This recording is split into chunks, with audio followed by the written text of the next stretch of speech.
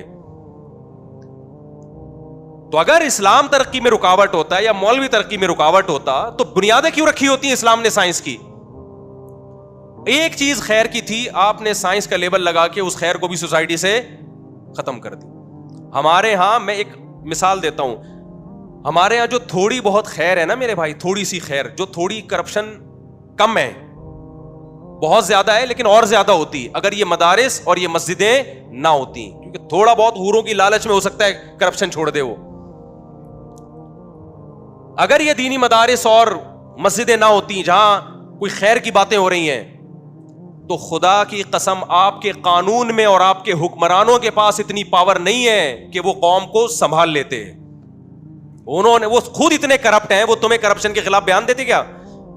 وہ لطیفے سناتے تمہیں کرپشن کے خلاف؟ ان کا کرپشن کے خلاف بولنا خود لطیفہ ہوتا. یہ تو تھوڑا بہت قبر کا عذاب کا خوف ہے جو لوگ دیانتداری سے کام لے رہے ہوتے ہیں. تو جب بھی میرے بھائی یوٹیوب پہ فیس بک پر کوئی بھی شخص بیٹھ کے فضول باتیں کر رہا ہو نا, تو اس کو پروموٹ نہ کیا کریں, اینالائز کیا کریں. نمبر 1, آپ نے یہ الزام لگایا, اس کا کیا ثبوت ہے آپ کے پاس؟ نمبر 2, آپ نے یہ الزام لگایا, اس کا کیا ثبوت ہے؟ نمبر 3, آپ نے یہ الزام لگایا, اس کا کیا ثبوت ہے؟ تاکہ آئندہ کوئی بولنے سے پہلے 100 دفعہ سوچے. سمجھ رہے ہو کہ نہیں سمجھ رہے ہو؟ اللہ تعالیٰ سمجھنے کی اور کھوپڑی کو استعمال کرنے کی توفیق دے.